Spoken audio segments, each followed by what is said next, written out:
Hello, Pod Fam, and hello, Rachel. How are you today? I am doing good, Laura. How are you doing today? I am good. I must say, this yoga that we've been doing once a Oh, week, the stretch and relax, so good. man, my hips are feeling so much better, and I never realized how much emotion I carried in them. Yeah, it's like one of those yoga classes where there's a specific name for the type of yoga, but I think it's hatha. I think it's hatha too. And you basically stay in a position for like 10 breaths, if not a bit more. Yeah. And anytime we do something in the hips, I just know exactly what mood I need to process because I'll either get like kind of sad or like, I think it was not this week, but the week before, I was like getting all grumpy and stuff. And I was like, damn. All right. Well, I'm glad I'm not the only one because I swear during that class, I always have like a single tear rolling down one eye. Yep. And then, like, for the next 12 to 24 hours, I'm either, like, sad or I'm kind of angry. Like, it feels like Mm-hmm. something just has to get out. Yep. So, for any of our listeners, you have emotions hiding in there that you didn't know about, and they need to come out. So we definitely recommend some Yes. gentle stretching for relaxation. Well, I did a couple of years ago a hatha yoga class in the city, and I don't know the exact name, but do you know like the straddle pose when you're sitting on the ground and you like kind of spread your legs apart and lean forward? You mean child's pose? No, no, no. Like the one like you're sitting up and Okay. you spread your legs as like a straddle sort of Yes. thing, kind of like you're doing a toe touch, and then you Okay. would lean forward with your hands on the floor to like stretch out your hips. Oh, yeah, yeah, okay. Yeah. So I remember doing that and she had us stay there for like it felt like freaking 10 minutes. It was probably like 3. And yeah, she definitely said like usually that specific position would unlock like some feelings of like frustration and sadness. So if like you feel some emotion come up, just let it pass and stuff because it's fully normal. And I was like, "Oh, that's why I always feel a bit grumpy in this position." Oh, okay. No, that is good to know. Yeah. And it's one of those things, like, yeah, it feels like you're there for 10 plus minutes, even though it's like Mhm. probably 10 breaths. And I just find that your mind, like half the battle is trying to get yourself to focus and not let your Oh mind yeah. wander. Oh my God, I struggle with that so much. And actually, I'm not going to lie, in the class the other night, I kind of Mhm. fell asleep. Yep. And then I heard us, like, coming back and working again, and I was just like, "Oh, shit. Is it Mhm. over?" Mhm. Well, it's really easy to, especially if you practice a lot, it's very easy to get like swept into the moment when it's more fast paced and like Yes, you're moving from position to position. Maybe you hold something for 2, 3 breaths and then you're on to something else. It's very easy to get lost in the moment and in the feeling in your body. But when you're basically just lying on the ground and they're like, okay, go into a twist or do like figure 4 and stay there for 10 breaths. It's very hard to not let your mind wander because you're not being demanded to come back into that place of focus. exactly, and you almost have to learn how to just sit with yourself Mhm. and your emotions. Yeah, which is great. It's a good lesson to learn, but sometimes I'm not very good at that. No, me neither, but that is No. why we go to class, so we can learn. Yes. We're being taught. Exactly. Anyway, Yes. what are you having to drink this evening? Well, we're having a bit of a fun, spicy episode this evening, so we decided to break out the beverages again. And I am having a Moosehead beer. Oh my god. I know. I know. Are See, you one of the guys or something? Like, what is I that? know. I'm back in the parents' basement this evening. Just, I was here for dinner, so I stayed and recorded, and there was no wine left over, and this was all they had. So you're having a beer. So I'm having a beer. I was a bit, sad that there wasn't wine or like literally anything else, but you know what? Does the trick. And it's actually not that bad. It's like a light beer, so it kind of just tastes like a cider, but not as sweet. All right, well, that's not too bad. I'm having something, not quite a beer, but it's a Crabbie's, and it's an Mm-hmm. alcoholic ginger beer. Interesting. I've Yes. actually never had ginger beer. Oh, have you never had one? I No. actually really enjoy them because, it's not, like, super sweet. You really get, like, the spice of ginger, like, it's kinda like Mhm. having a really strong ginger ale, and it's Mhm. also a little bit carbonated as well, so it's just one of those things when I see it, I like to grab one because it's just Fair super enough. refreshing. Super fresh and s refreshing. Yeah, and then we're both kinda having beer together. Yay. Exactly, except I don't drink beer. Yeah, I hate um, beer. it's this one's really not that bad, but will I have it again? Absolutely not, so I can relate to that, but why did we break out the drinks this evening, Laura? Ooh. Oh. Well, we made sure our partners are out of the room this evening Oh, I because literally left the house. yeah, you literally left the house. I am in a different part of the house because they probably don't wanna listen to what we're gonna be talking about tonight, and that is living with your significant other. The Yeah. good, the bad, and the, "Oh my god, why can't you just find a laundry basket and put your clothes in it?" Sorry. Too It's soon? You're letting the emotions fly, I love it, but yeah, we I'm gonna have to decided go to do some do hatha yoga after this. yes. We decided to do this episode, because, you've been living with your boyfriend for almost a year now, actually, that's crazy how time flies, I know. and for me, I've been living with mine for, like, a whole month, so clearly I'm an expert on this, so anyway, I feel like we've learned enough that we can talk some facts for a bit. Yes, we have. So, how about we start off with just living together? It's really tough for Mhm. two people that didn't grow up in the same way Yep. to then come together and share a house. Yes. And now that we're actually jumping into this, it's almost like we should have had them join us on this episode because you and I grew up in very similar ways that we're going to bring up points and we're going to be like, yes, I agree with this. Where they would be like, why do you do that? Like, you guys are nuts. You guys are nuts. But oh well, we'll try to bring in their perspectives as well. So that's, full picture. Doesn't make them right. It doesn't. But we got to toss in the full perspective. Yes, I know. All right. You've been there for almost a year. I have been living with my boyfriend for just over a month, I guess now. And I think a big thing for both of us has been how do you merge the habits of two very independent people? And I don't know about you, but there have definitely been hmm, there have been some nerves that have been rubbed a little Mhm. bit. Mhm. So, I guess maybe we could give like an example of something and how we worked with it. Yeah, I think so because, like we said before, you and your partner probably grew up with different standards Yep. in your homes, values, traditions, etiquettes. Mhm. And when you're coming together to create a home, Mhm. those things, they do clash a little bit. Mhm. And for me, the first step really is learning about them Yep. because until it comes up, for example, like my boyfriend and I, we've been together for many years. Yet, when you move in together, that's a game changer, It's a whole different right? ball Like, game.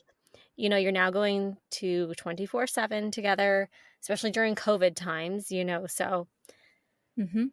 your partner might not be out doing what they may as much Mhm. as they had before. Mhm. So you really kind of get like an eyes wide open, like this is truly how your partner lives, and they Yep. are seeing for the first time how you live. So where Yep. there's things that you wouldn't have experienced, whether you're just like staying over for a night or you're just dating, it's like you're getting a look behind the curtain. And that is kind of step one. Like you just need to understand what are their habits of just how they go about their day Mhm. and then you kind of compare them to your own habits. And chances are people they're not all gonna match, you No. know? I think they No. very rarely match. So that's something that, like, I have kinda struggled with, like, a bit of background on, like, my parents, like, everything had to be, like, always clean, always in its place, you didn't leave dishes in the sink. It had to be just so. Yes, everything had to be just so. Where in someone else's house, like, if the dishes are in the sink for the day, meh, like, Mhm. do them later. I think that's one of the biggest things for me is, like, how the house is kept, Yeah. and I know that's not what, like, our whole episode is gonna be about, like, housekeeping, but Yeah. for me personally, because that was such a high value in my family, Mhm. and, like, even when I come home to my dad's house, I know where the shoes go. Yes. I know after you use the sink in the bathroom, you make sure there's no water splashed around on the counter. Yep. Like, it's just that kinda stuff that I'm so used to, that when I live with someone who that's not their norm or their Mhm. practice, I'm like, "What are you doing? You're not supposed to do Yeah. that." Like, and I've had to learn to chill because I probably take things to the extreme Mhm. a little bit. Surprise, surprise, like, it's me. Um Fair. Yeah, right? I do the same thing, so Yeah, yeah. But also in return, respect for my partner, he has had to pull up his socks, so to mhm. say, Mhm. and not be such a slob in a way. I'm just and that's too harsh. That is really too harsh of how I'm describing him. You But can't really find another word for it, though. Like, it's a way, in what's a my good moments of frustration, that is the word that comes up. yeah. And then he sees that I'm frustrated and he fixes it all. So he's Mhm. learning. He is learning.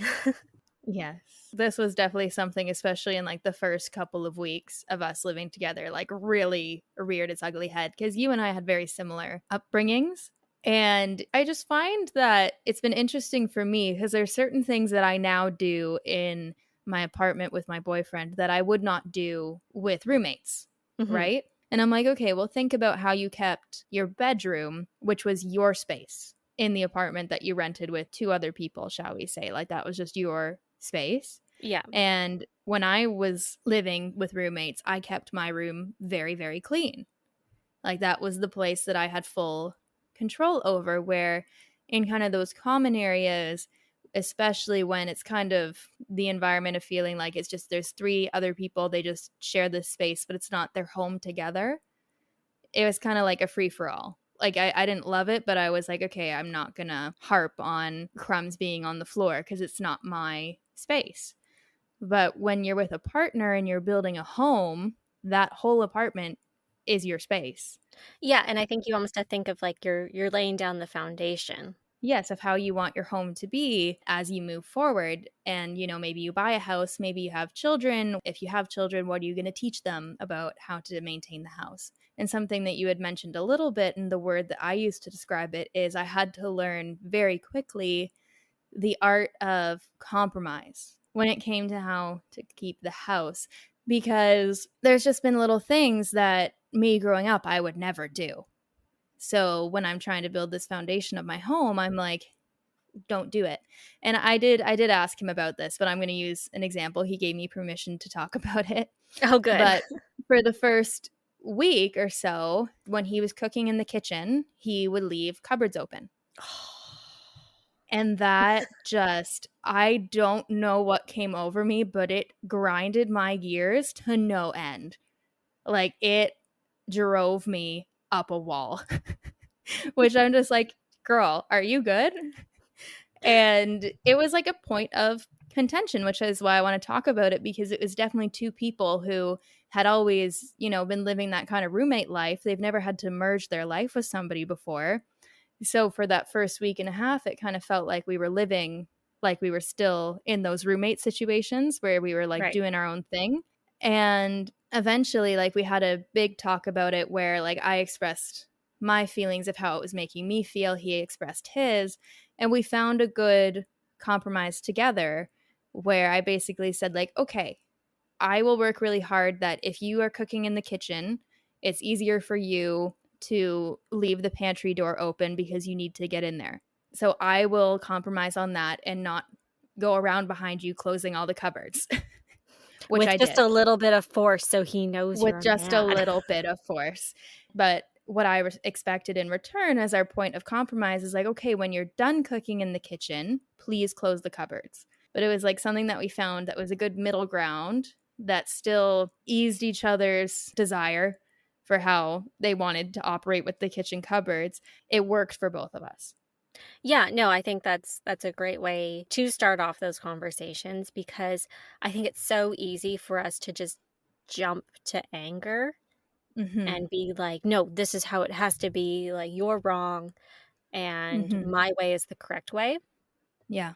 You're in a partnership, Mhm. right? So, you really do have to find that compromise, and just how he had to raise some of his standards, you had to adjust some of your expectations, Mhm. and then that's where you could meet in the middle and both be happier, or else one person's gonna be resenting the other. I definitely agree with that. And one point that I wanted to add before we move on to our next thoughts was that, as we said, we acknowledge how our way of going about living and our way about keeping the house is pretty reflective of how we grew up. And in determining that compromise and working with each other, it's good to also acknowledge, okay, the way that they're doing things is also because of their upbringing Right. and what influences surrounded them, that this is now how they choose to express themselves in their home. And then, okay, how do we bring those two together? Mhm. So it's just both respecting where the other person is coming from like a deep level. Yes, so really one of the key components there is communicating, which I think is gonna be a huge highlight in this episode this evening. But, Hmm. Rachel, my question for you Yes. is when you wanted to bring up this issue, Hmm. was that a very difficult first step? Bringing it Oh, up yeah. instead of resorting just to resentment, silent treatment, Hmm. anger, how are you feeling when you went to go do that? Yeah, it was definitely difficult because I would make comments about it at first, but it felt like I wasn't really being heard and I hadn't quite figured out what my feelings towards it were yet. And I definitely had a moment where I wasn't giving him the silent treatment, but it took up a lot of courage to Yes. say something. So I remember you definitely have experienced this in me before where like I get very quiet for about 5 minutes Mhm. and then suddenly I'm like, can we talk about the cupboards, please? And then we finally have that conversation. But it was very difficult for me at first because how you keep your house is a very mundane thing, really, that when you have to merge it with somebody else, it's very difficult to be like, okay, so what is actually going on in my head and why do I have this huge problem with how the cupboards are kept? So it goes from a very surface level thing to suddenly a very deep conversation, which is a lot to take in. Yes, absolutely, and I think this is a very common problem among couples living together because, there's just that struggle of where's that line going to fall Yeah. of, who does what, how is it done, and so on. Mhm. And, I think, cleaning is a huge topic for people, and you should be sharing the workload. Mhm. But sometimes to let things lie, you need to compromise again on like, okay, you don't mind taking out the garbage. Yep. Where me, I don't mind cleaning the bathroom. Yep. Right? So it's finding those compromises there. Because I have Mhm. been in I'm gonna go back to a roommate situation where I've been in a roommate situation. This is like one of my first ones out of High school. yeah, yeah, out of high school and first couple years of university Mhm. where I was sharing a bathroom with a friend. Mhm. And she was very much like, "Okay, everything's gotta be down the middle, like, I do it one week, you do it the other." Yep. Where I'm just like, "Well, how about we share the workload?" Where, Mhm. like, "Okay, I'll scrub the toilet, you scrub the shower," Mhm. and so on. So sometimes it's just finding what works for people. Maybe some people, they're like, "Okay, you take the bathroom this week, I'll take the kitchen this week." Mhm. Where for someone else, it's just like, "I'm never gonna scrub a toilet in my life, but I don't care Mhm. if I take the garbage out." It's playing to each other's strengths funny that you actually brought this up because that was going to be my question for you Mhm. was how do you split up that workload in a way that works for you and your partner? And yeah, I definitely think it's just playing to each other's strengths of, okay, what do you like to do? Because odds are it's different. Like in example in my house, he loves to cook. Okay. I don't really want to. But for me, I will happily clean the bathroom and make the bed every day. So that's something that we've found that works for us. I don't have to cook. He doesn't have to clean the bathroom. Yeah, no, and I think that's a perfect thing. Like for me, I don't take out the garbage and the recycling. My boyfriend does that, but I am more than happy to wash dishes Mhm. and, clean the bathroom. Bathroom is a huge I like a clean bathroom, if So anyone do can't I. tell. But and then another thing, like when it comes down to laundry, he is very good at putting in a load all the Mhm. time. Is he ever gonna fold a shirt? Probably not. But then that is something where I don't mind doing that because he's already gone through the whole washing and drying process. Yes. So I'm like, "Okay, no problem. I'll fold the shirts, like, when they all come out." Mhm. At the end of the day, for me, like, as long as it gets done, I'm like, "Cool." You know, Mhm. I don't wanna feel like your mother who's Yep. picking up after you, like, you're a grown-ass man or Mhm. woman, whoever your partner is, and, they should be able to pull their own weight. Mhm. So I think that's one of my huge things that I don't like to see in a relationship if it's always falling on one person, Yes. I because that's agree. just not fair. At the end No. of the day, that is not fair. Like, sure, maybe you don't mind being that person, but Mhm. to me personally, that's just not equality when it comes Yes. to a partnership. Oh, I 100% agree. Yeah, like, especially in this modern day, you're both likely working full-time jobs. One Yeah. person shouldn't have to work a full-time job, come home, take care of the kids, come home, clean the house, come home Mhm. and do all the cooking. It's 2021. There needs to be some equality there. Mhm. Before we jump off of the topic of, I guess, merging your lives, just so we don't focus just on cleaning the house, even though I love talking about cleaning the That is just house. the easiest thing for us to pick apart, so I'm It sorry, really listeners, this is. is why it kinda focused on cleaning. Yes, this is something that I'm still figuring out, and I think is something that a lot of people question when they move in with their partner. But how, you're living together for X amount of time, you figured out what works for each other, what are your habits, how can you have a harmonious household? But then how do you take that and where do you distinguish what is just a normal night where you cook dinner, watch a show, go to bed, and like date night? How do Interesting. you distinguish that is my question.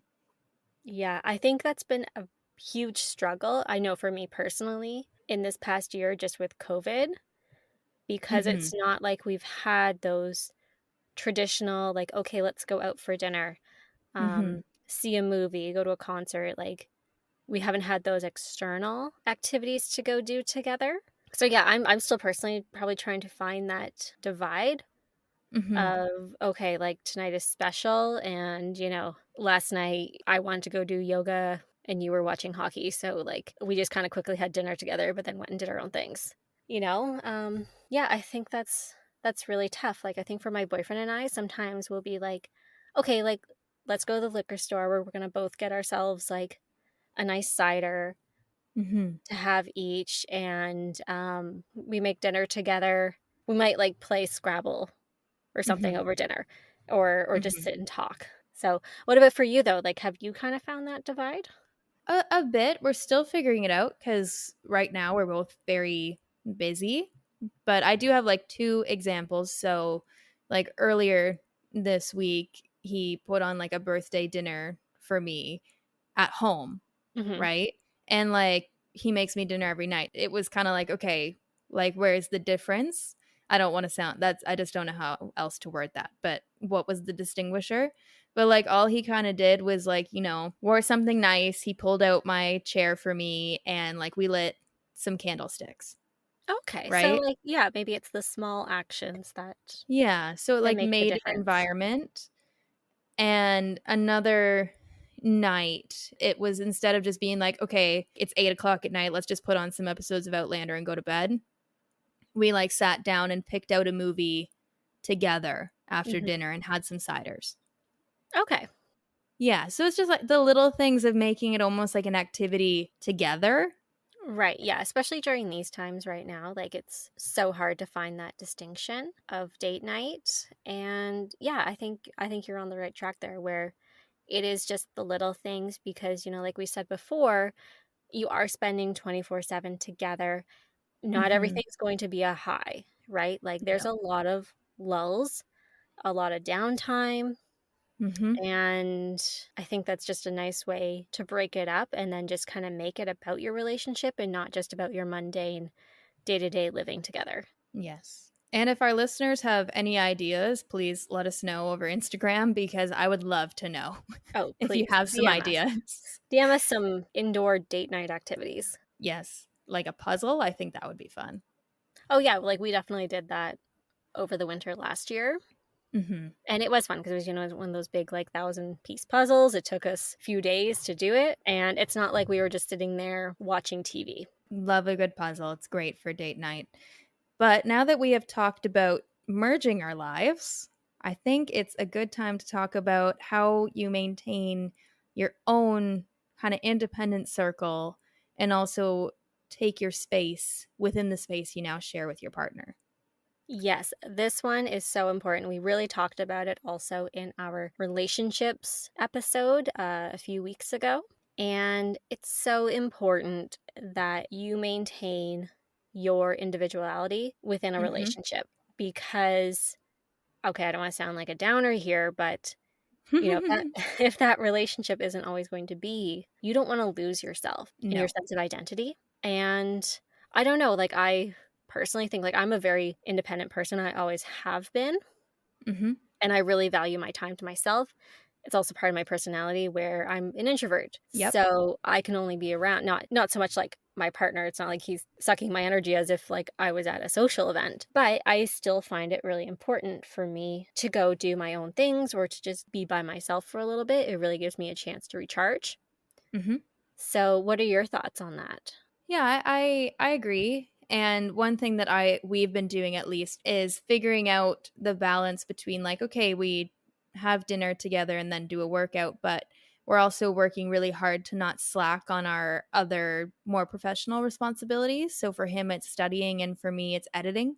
Mhm. Something that we've found is like, okay, we can be in the room together, but we're both in our own little worlds, and that's been very helpful. But it has been an effort that we've been working on pretty much for our whole relationship of, okay, how do we allocate time accordingly where we're not slacking on our relationship, but we're not also slacking on work? And I hope we're finding a good balance, but also, yeah, having your own independent thing to do. So, for instance, each weekend I go off by myself for my singing lesson, and that's like just about me, and he'll maybe go do something else that I'm not involved in. And it's just having that separation and maintaining something that's just for you that I think is so important to keeping your sense of independence and sense of self. Exactly. Like for me, it's going to go ride my horses. And that's something I don't share with a lot of other people. And I love that it's just for me and that's my time. So, yeah. And I think when you first get into a relationship, it's so hard not to be consumed by each Mhm. other because you really Mhm. just want to spend like every day together. Yep. But when you do live with each other, it's a lot of time. Yeah. And chances are in a perfect like in a perfect world, yes, you wanna spend, like, 24/7 together, maybe, but in reality is you do need a little bit of space, and it's Yep. okay.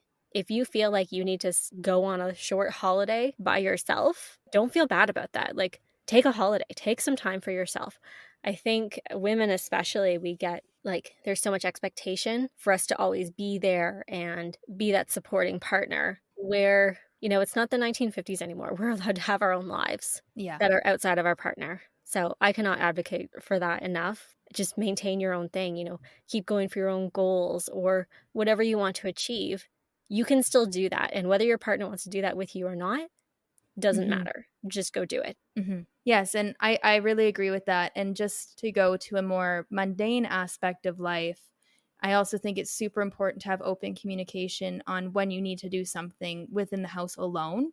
So, Mhm. say you always do your workouts together. That's something that my partner and I do pretty frequently. Developing that line of communication where you can say to them one day, like, okay, I know that we usually do this together, but I really would like to just go outside on the balcony and do some yoga by myself, and to not feel guilty about that. Yeah, absolutely, and I think especially when you first move in together, again, like, having to bring up the communication of something, that's Hmm. also a very hard first step because it's I'm not mad at you. It's not Yeah. like I don't wanna be with you. It's just learning to respect each other's space and time alone. Because I think we automatically default to that where, like, if your partner says, "Oh, like, I just want to go out with the guys," or, "I just want to go read my book," or whatever they're doing, Hmm. we cannot take that to heart. And it's so No. hard not to because I know, like, I've caught myself doing it, and it's kinda like that double standard where, for me, I was like, "Well, I'm gonna go off and do my own thing, and it's cool." But Yeah. then when, like, roles reversed and he wanted to go off and do his own thing, I was like, "Oh my god, like, are you mad at me?" Um, Hmm. it was very anxiety inducing because Hmm. I was not used to that, Yeah. and now I'm just like I kinda recognize the sign. I'm just like, "Okay, like, I know you need some time by yourself," like, especially right now, we've both been home all day and Hmm. stuff, so I'm going to respect that and, like, not come sitting downstairs with you, like, I'm gonna go do something else upstairs, or, Hmm. like, I might go out for, like, a coffee or, like, dessert, whatever I go out and do, um, Yes. just so he can have that time to himself, Hmm. and then when I come back, it's just like, "Oh, yay, you're back," like, he's kinda recharged. Yeah. So, very much in the way, like, I need to recharge by myself, he does Hmm. as well, and it's just respecting that and not being offended. Yeah. Maybe a good perspective to take when you're the one who's asking for that space, saying, okay, I want to go do yoga by myself tonight instead of together. You kind of shift your perspective on it to thinking, okay, maybe they're really going to appreciate having time to themselves. Maybe they don't know how to ask for it either. Yeah, absolutely. Guilt is, like, the perfect emotion that Hmm. comes up when you are the person who is going out to do their own thing, and, yeah, it's really just communicating again Hmm. and accepting that, your partner might wanna go do their own thing, and there's Hmm. nothing wrong with that. It's not like there's something wrong with your relationship if you don't wanna spend every waking minute together. Hmm. And just starting that guilt free communication as early as possible. Yes, absolutely. Some people might be living with somebody for 2+ years and are struggling with this. You can always just start by having a conversation with your partner and then instilling that together. Because I'm sure, like, whether you've been living together for a month or 2 years, your partner is only just going to appreciate it. Exactly. And if not, Fuck 'em. reassess that. Reassess that. I don't like that. I think that's a good indicator to know if you're in a controlling relationship or not. Yes. Like, if you can't get away to be by yourself, reassess your life choices, girl. Yeah, like, if you can't even have a yoga session by yourself without them breathing down your neck, like, oh boy, that's a big red flag. Yes, it is. Yeah. Merging your lives, very important, but space to yourself, just as important. Absolutely. And I think we should move into our other topic. And this one is quite a hot button topic because more people would like to talk about their sex life than their Oh, finances. I did not know where that was going, and I was just like, "Oh, what are we talking about today?" Oh shit, she's bringing up a new topic and she didn't tell me. I know, I was just like, "Wait, are we talking about this? Okay." Okay, but yeah, finances in a relationship, let's talk about it. Yeah, so this is definitely a tricky spot, but Mhm. I think the main lesson here is honesty Yes. because what comes with merging a household is the expenses to maintain it. So, whether Mhm. that is rent, mortgage, any bills, it doesn't matter. And there are a few different ways to approach this. I Mhm. don't personally know what is like the best way. I think it really depends on your circumstance. Yep. But I find what most people rush out to do is open up a joint bank account. That sounds terrifying. Yeah, and I understand why, and I just I have a lot of reservations about all of it. Like, no Yeah. matter what choice you're making, Mhm. you need to understand the consequences it may have Mhm. should your relationship ever dissolve. Yeah. And I feel like we're talking about, like, cohabs here and, like, prenups that no one ever wants to talk about, but they are Yeah. important, and I think they are becoming more common, Mhm. especially as people choose not to get married until later, Mhm. yet they are openly agreeing to buying a house together or living together in general. Yeah. This would be an interesting talking point to assess the differences between us, if there are any, really. But when would you be comfortable, if you ever did, with getting a joint bank account? Ugh, for me, oh gosh, it's this is a conversation my boyfriend and I have had. We've looked at the options. So let's start at like the base level where all of your finances stay separate, and it's almost like you're keeping tabs of who is spending what, and you try and balance that out. Yeah. So, maybe you're grocery shopping, and if your grocery bill is like more or less the same every week, maybe Mhm. you alternate, or Yep. maybe you split it at the cash. There's other situations where, where like when my boyfriend and I were buying furniture, I think I paid for the mattress and bed, but he paid for the 2 dressers, and then it balanced out to be the same, or, like, someone just e-transferred the other person. So, I think that from a personal standpoint is the safest thing you can do because your partner won't have claim on your finances because they're literally separate. The other thing you can do is you can have a credit card, Mhm. and let's say one of you opens up an additional credit card and makes your partner, like, a user. Yep. This one, I'm not opposed to this. Mhm. However, it's dangerous because it's not the same as opening up a joint account that you both fund. The thing is, whoever is that primary user on the credit card, they are the ones liable Yeah. for paying the bill. The secondary user is not. Mhm. And I'm just kind of worried, like, if something ever went south on the relationship and you Mhm. were that person on the credit card holder and your partner racked up all those bills, Mhm. you're not going to see that money, No. but you're going to be the one liable to pay for it. Mhm. So, again, another option, but that one is going to have risk to whoever is the credit card holder. And, the thing is, you can draw up agreements and all this kind of stuff, but at the end of the day, like when it comes to that kind of stuff, those personal agreements can just be words on a page, and you might not be able to like hold that up in court Mhm. or whatever. Mhm. So, again, kind of risky. And then when it comes to joint accounts, like this one is definitely the easiest for making payments out of Mhm. because it's both of your money. And maybe let's say you both put like $500 each into this bank account. But again, if that relationship were ever to change, that money could be locked up. Your partner could empty that bank account Mhm. without your permission, and you could be out a lot of money. Yeah. So I feel like I did not offer a good solution anywhere.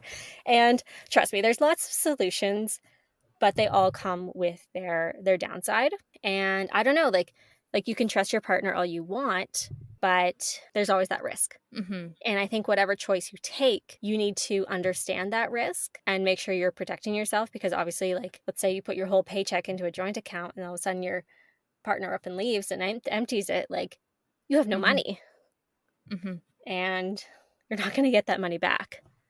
So I Mhm. don't know. What are your thoughts? Like, I feel like I'm being a Debbie Downer over here. So I don't know. Maybe you have something more enlightening to say on this.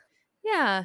Well, I think for me, if I was ever to get a joint bank account, which I do think have their purposes, I definitely think that it's more of a thing with the older generations. That was a very common thing.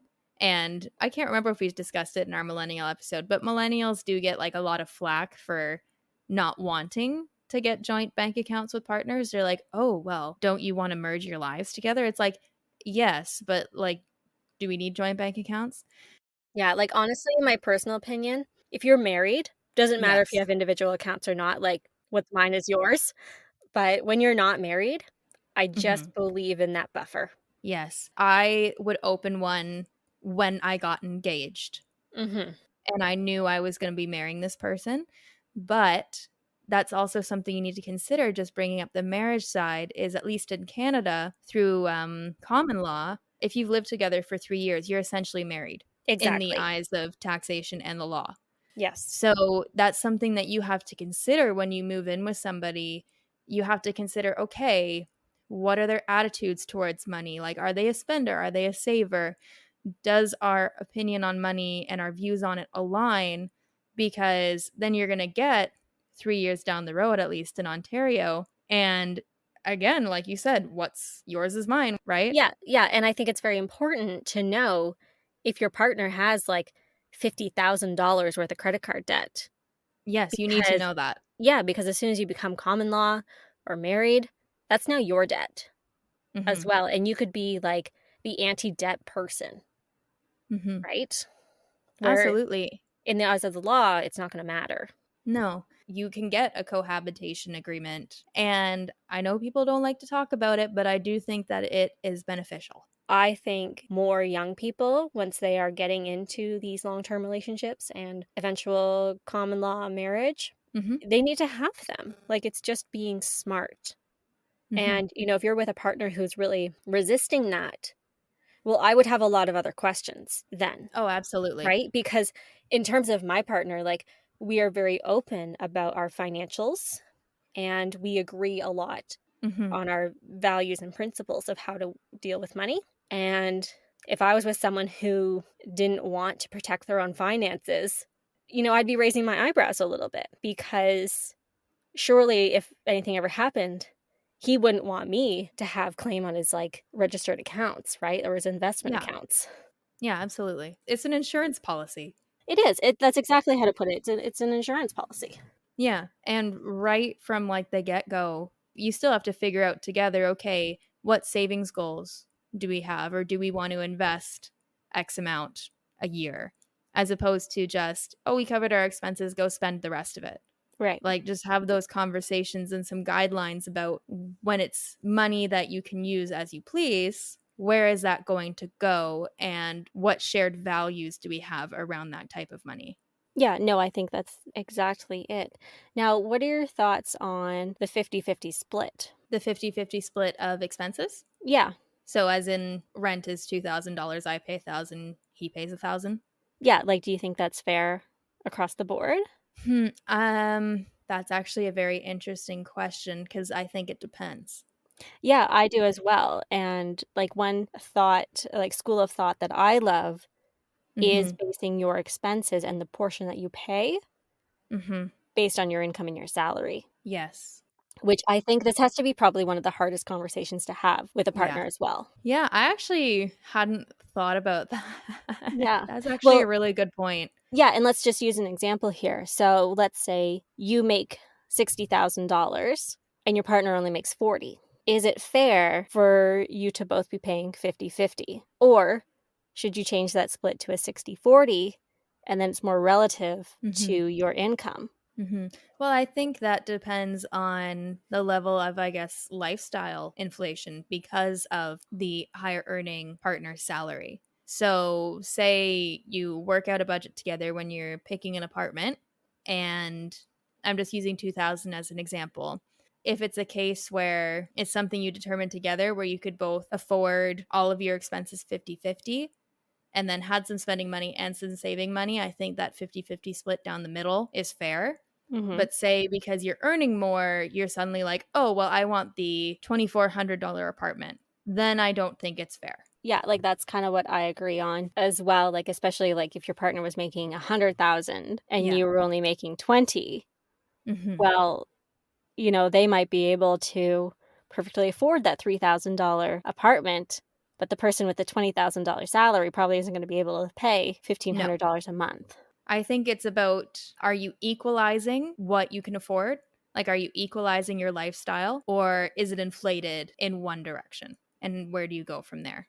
Yeah, I think, again, it's very important that you have this conversation with your partner because if they're the one with the more liquidity, Hmm. they could be talking about all these grand plans and all that, but you might not be able to financially afford that. Yep. And it's very important to communicate that, okay, it's great you want that $2,400 apartment. I can only afford the $2,000 apartment. So Yeah. if you want that $2,400 apartment, are you willing to pay that extra $400 to make up for it? Yep. And I don't think there's anything wrong with asking, like, These are the primary questions you need to ask your partner when you go to move in with each other. Because if it's not working now, it's not going to work down the road. No. And these are just important things to find out first. Yeah, and I mean, just the base decision of what apartment are you going to live in. If you're already going into your cohabitation in a financially strained position, it's not setting off on the right foot. Yeah, and I think if you're the person with the upper hand, it's also having compassion and understanding for your partner. Mm-hmm. Because to me, like if I made a significant more amount of money than my partner, I wouldn't want to see them struggling No. just to pay for our basic expenses. Mm-hmm. They weren't able to put away any money Yeah. or pay off their school, like whatever they want to do. I just want to bring that up because I think it's important for people to keep an open mind, Yeah. because a lot of the time it does get stuck on 50-50, Yeah. where likely the pay isn't 50-50. Mm-hmm. I have a alternative way to look at that 50-50 rule that's not so much related to pay Hmm. that I wanted to gauge your thoughts on. And it's how do you make that split when it comes to the consumption of your necessities? I am 5'4", right? I'm pretty small. I don't eat very much. My partner is 6 foot. He eats a lot more than I do.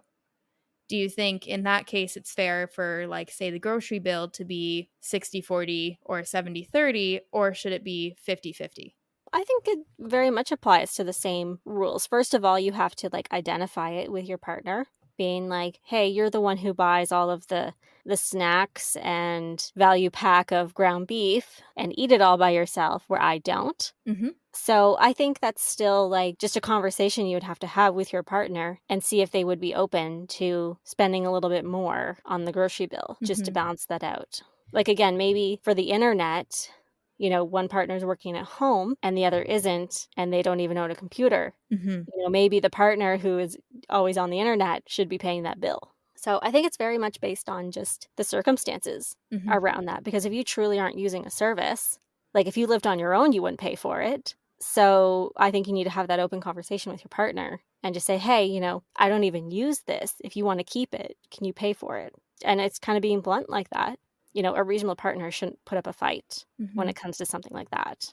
Yeah, I definitely agree with that. And on the topic of financial conversations with your partner, I was wondering if you have any thoughts or advice that you could give our listeners who maybe they're just moving in with a partner for the first time, or say they've been living with them for a while, but they want to start having more conversations about money and finances. How can they approach that topic for the first time? Like, do you think starting a conversation around budgeting is good? Or maybe saying, I want to set a savings goal.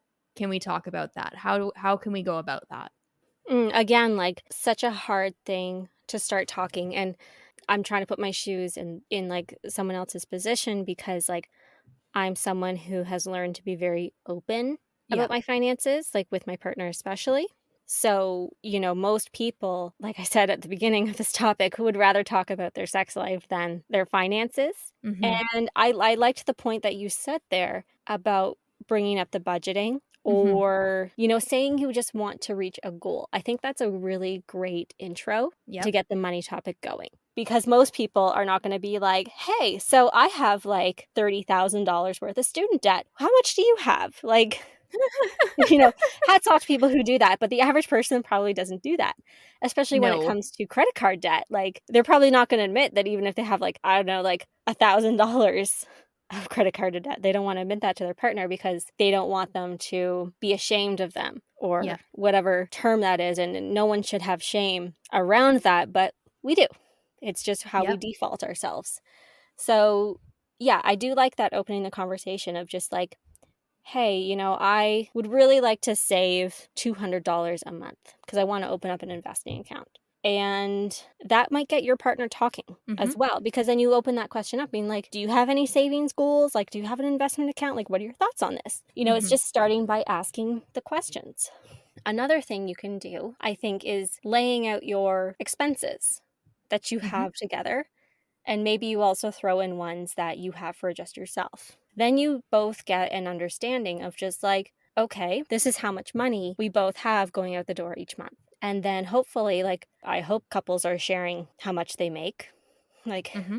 I think that's a fairly safe thing, and you shouldn't feel ashamed of your salary or wage based Yep. on your partner, because this is having an intimate conversation with someone you love, Mhm. and they should be supportive of it. I think that's a lot of our fears, is that our partner is going to love us less or judge us, maybe because we Mhm. don't have $5,000 in our savings account. We could be in debt, and we're so worried about losing love that I think it's something you have to put aside just to get those conversations going. I think asking questions is the best, because your partner is also probably very scared as well to Yep. talk about this kind of stuff. And if you think about the average household of how people grew up, most parents did not talk to their children about money and financial habits. Yep. And this could be a challenge for both of you to take on, because maybe both of you are not very financially literate, but you both want to get better. Mhm. Make a date night out of it, watch YouTube videos on becoming financially literate. So, those are my thoughts. Does that kind of answer your question? Yeah, and just leading off of that, I think by opening up those conversations and asking more questions of what are your savings goals? Do you want to open an investment account? Can eventually get you to a place where you're more comfortable and lead you down that road where if you do have a significant amount of debt that you want to pay down, and it just opens that door for those conversations and you feel safe to have them. You don't feel like you're just like naked in the street Yeah, with and I it. think it's like snowball effect, right? And especially if Yeah. if couples can be like having intimate conversations about their money, there is nothing you can't talk about, Oh, because that absolutely. is literally the scariest thing. Yeah. To be open about your money and your finances. But I think it truly is a foundation of building a good household, right? Like there shouldn't be secrets. And you should both more or less be compatible on your spending Mhm. habits, or else I think that would cause a lot of resentment in a relationship, Yeah. especially if you had a partner who is like totally okay with tens of thousands of dollars worth of credit card debt and you Mhm. weren't. I think that's something that's going to catch up to you in the long run. Yeah. Communication, communication, communication. Yes, It's the theme of this entire episode. it is. It's the hardest thing. Even though it sounds so simple, it's so hard. I know. I know. But it's so rewarding for your relationship. Yeah, and I think it just like I know for my partner and I, whenever we have an intimate conversation of like our hopes and dreams or our finances, whatever, I feel like it brings us so much closer, Yeah. and I feel safe to share more. Mhm. So I think it is one of those wonderful steps that can lead you to having a better relationship. I agree. And I think that's a wonderful point to leave us off on this evening. Whew. All right. Ooh. Do you have any final thoughts for our listeners? Well, as usual, like I want to hear our listeners' thoughts on this. Is there anything that resonated with you or you completely do not agree with, or something we didn't even consider? Yep. Definitely let us know on Instagram. Yep. It's the tea with Laura and Rachel is our handle. DM us, comment on our posts. Please follow us. Please follow us, and then don't forget to download, subscribe, and share this episode. And if you so desire, you can also leave us a 5-star review on Apple Podcasts. We would appreciate it. Yes, we would. We really would. Please do it. Thank you. We're not desperate or anything. Not at all. Okay, I think it's time to go. Yes. So, everyone, live like tea. Live like tea.